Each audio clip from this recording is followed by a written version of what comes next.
So how are sales? Past month we've actually been really strong in the first 2 weeks of this month, but last month I actually lost a little bit of money. It's been a big time yo-yo that's happened here in the car market.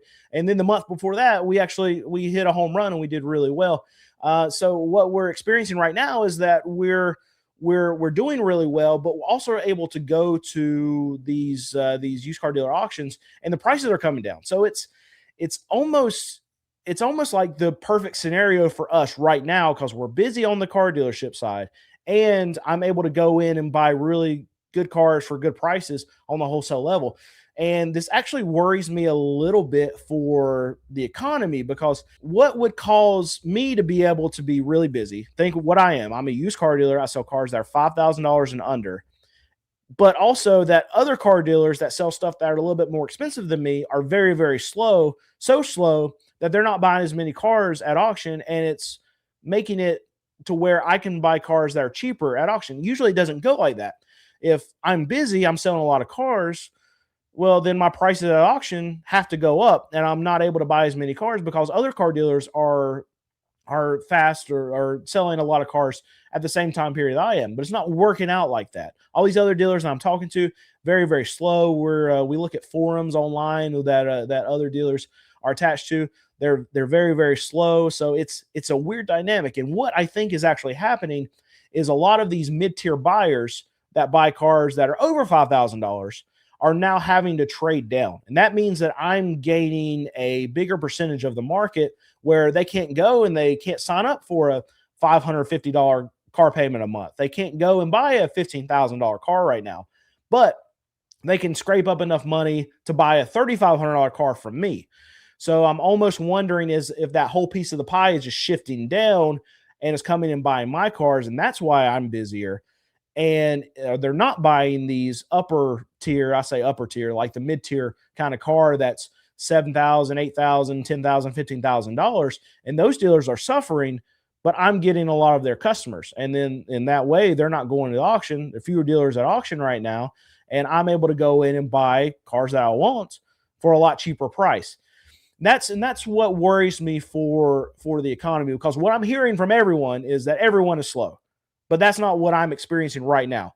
Last month we didn't do great. We lost just a little bit of money, but this month we're starting to pick up, and that's what can be concerning, because right now this time of year we're supposed to be the slowest that we are all year round, and we're just not. So maybe the economy's great and everybody's doing good and people are spending money, and that's why we're selling cars right now. But I think it's probably not the case. It's probably what the scenario where I just outlined, where people are tighter on money, but they still need cars to get to work. So they're opting to buy a cheaper car, a $3,500 car from me, versus going and buying a $15,000 car that looks nicer, or it might be a later model than what I'm actually selling. So that's concerning. So we'll keep monitoring that. Make sure you subscribe, and we'll keep you up to date on what's actually going on at my car dealership and what I'm seeing at auctions. What are the risks on buying cars that are under $5,000? I feel like most dealerships that sell cheap cars commit fraud and rip consumers off most of the time. Yeah, that's a likely scenario with a lot of car dealers that do sell really cheap cars. Because a lot of them, I mean, they're buying junk to begin with. I will say for us, what we do is we do a really good job. Both myself and Alex, we've been doing this for a very long time. Alex is my mechanic, checking out cars before we actually buy them to sell them. So we might go to an auction and we check out 30 cars, but we only buy 5 of them. So we're not going in there and just buying cars because it's cheap. We're buying a cheap car that we know is still reliable enough for us to be able to sell it to a customer, so it's going to last them long enough to get to their next situation in life. But I will say a $5,000 and under car, they break. They're used cars that are older. They have higher mileage. So you're absolutely right to think of that. But I can tell you that not all car dealers that sell cars that are $5,000 and under are out there just trying to rip people off. For us, we're marking our cars up compared to what we actually bought them for.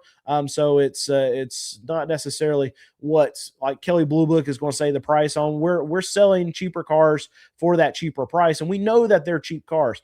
But what we like to do is we like to get our customers to take them to their mechanic before they actually purchase the car, so they know what's going on with the car. We don't want to pressure anybody into actually buying a car from us, and it's more important for us, for the customer to be comfortable and know what they're getting into, than for us to actually sell a car. But if you go to a car dealership where they are selling cars that are $5,000 or under, very rare, but you can actually find them.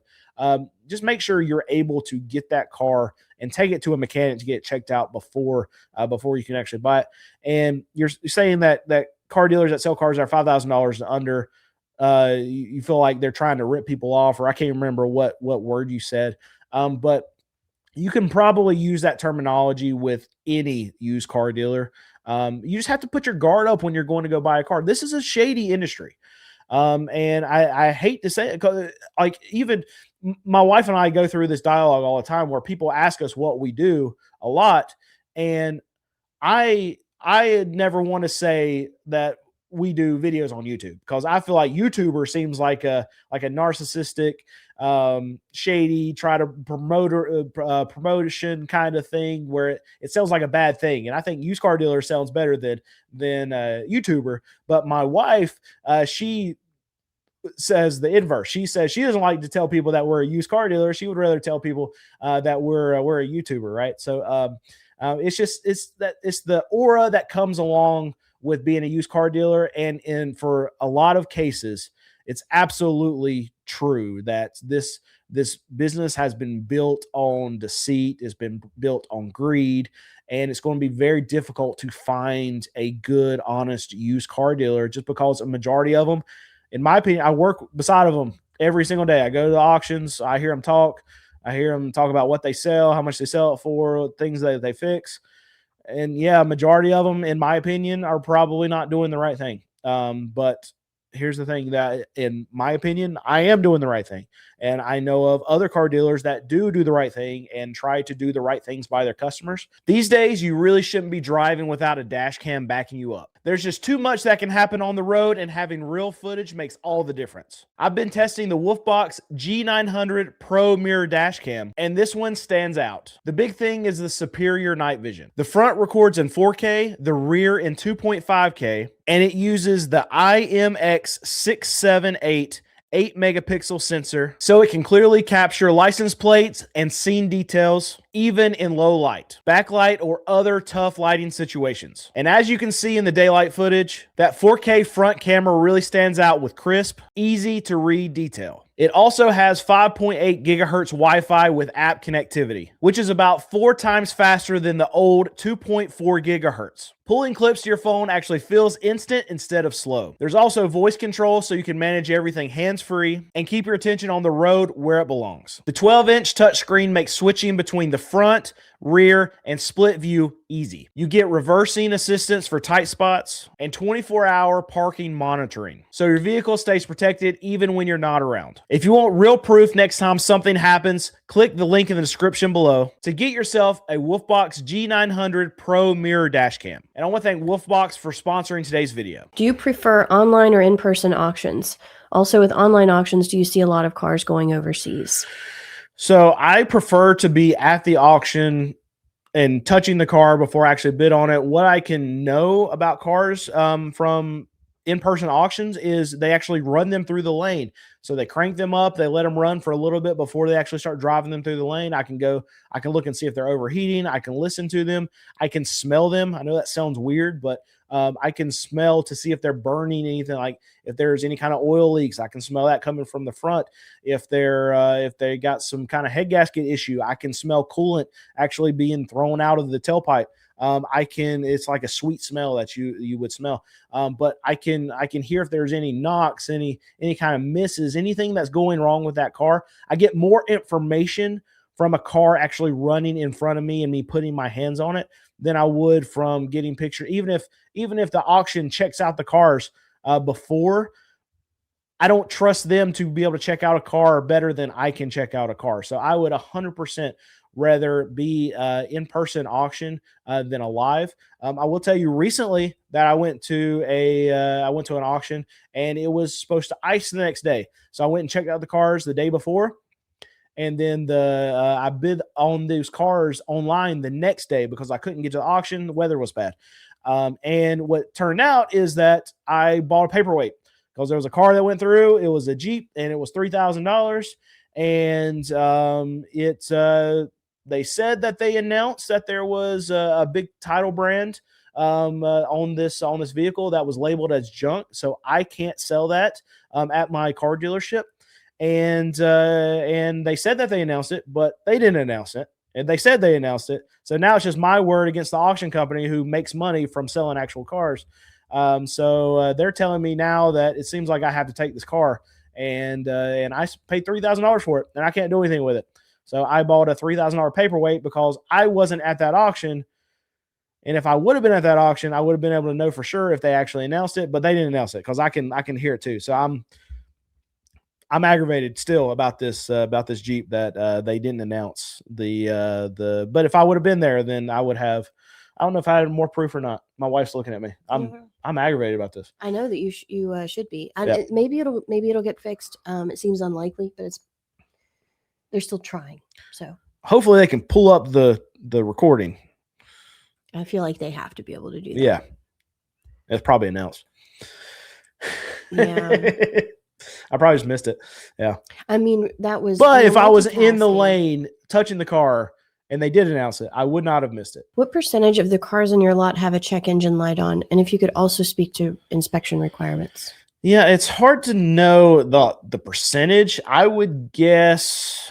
So let me go back and tell you the laws of North Carolina and what we're allowed to have, and then I can guess on how many cars we have that have a check engine light on. So anything that's 20 years and newer, we have to have emissions checked in North Carolina. We have to have safety checked in North Carolina. Think safety, you think windshield wipers, you think light bulbs, you think if they're I think they check brakes. I don't know. We check brakes anyway, but I don't know if the actual inspection station checks brakes. They check tires, things like that. And then you go to emissions, which emissions, they're actually hooking up an OBD2 scanner to your car, and they're making sure that there are no problem codes and that all the monitors are set. When I say a monitor, there's systems in the car that have to be active to be able to detect faults in your system.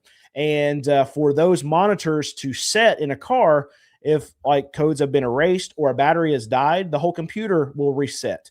And those monitors will not be set until you drive them a certain amount of miles. Now, each make and model is different. It's very frustrating for us because we can have some cars that we can drive 20 miles and all the monitors are set.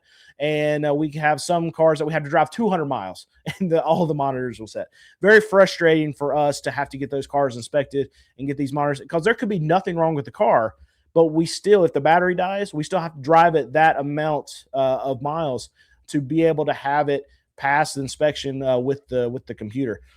So anyway, we can, but we have to make sure all those monitors are set and there are no codes in the car for us to actually get it passed for inspection for North Carolina. Every car that I sell has to pass state inspection before I can sell it. Now, if the car is older than 20 years old, the emissions get thrown out the window. All it is safety. So we have to make sure tires are good, the windshield wipers work, all the lights work in the car. That's just safe to drive, right?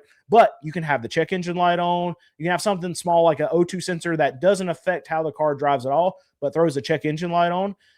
That's fine. Doesn't matter. We can have that where the O2 sensor is bad. It'll still pass safety inspection, and then we can sell it on our lot legally. So with saying that, the percentage of cars that we have that are 20 years and older, I would guess would be somewhere around 30 to 40% of the cars that we sell. We sell cars that are cheaper, right? $5,000 and under. So most of our cars are going to be older cars and higher mileage. So that's my guess. I would guess 35% is the amount of cars that we have that are 20 years and older. And then of those that we are able to have the check engine light on and still sell it, probably 25% of those. So what would you say that is 10 to 15% of the cars that we have for sale probably have the check engine light on right now for small sensor things. Now, if they're big problems with the car that would cause it a difference in how it's actually going to drive, how it's going to function, the safety of the car. We fix all that stuff. That's not something that I want to actually sell to a customer. But an O2 sensor, mass airflow sensor, that's just faulty, but it's not causing any kind of problem to how the car drives or the safety of the car. Yeah, we'll sell that because we can actually sell that car cheaper. So in most cases, people who are buying those cars, they would rather have the car cheaper than us fix the actual problem that's going in. In a lot of cases, if somebody comes up on our car lot, then we can if we have a check engine light on one of these older cars that they want to, we'll scan it, tell them what the code is, whether it's O2 sensor, cat code, something like that. Tell them, okay, this is what it takes to fix it. Sometimes we take some money off of it if they want to get that thing fixed, or if it's something really small, like even just like cleaning a mass airflow sensor, then we can do that, a lot of that stuff before we even sell the car, if it's going to cost us a sell. But usually 9 times out of 10, the customer's like, yep, doesn't have to get emissions checked here or whatever. I just want to know what the problem is. Yeah, it's an evap code. Who cares? All right, let's go do the paperwork. So that's what usually happens.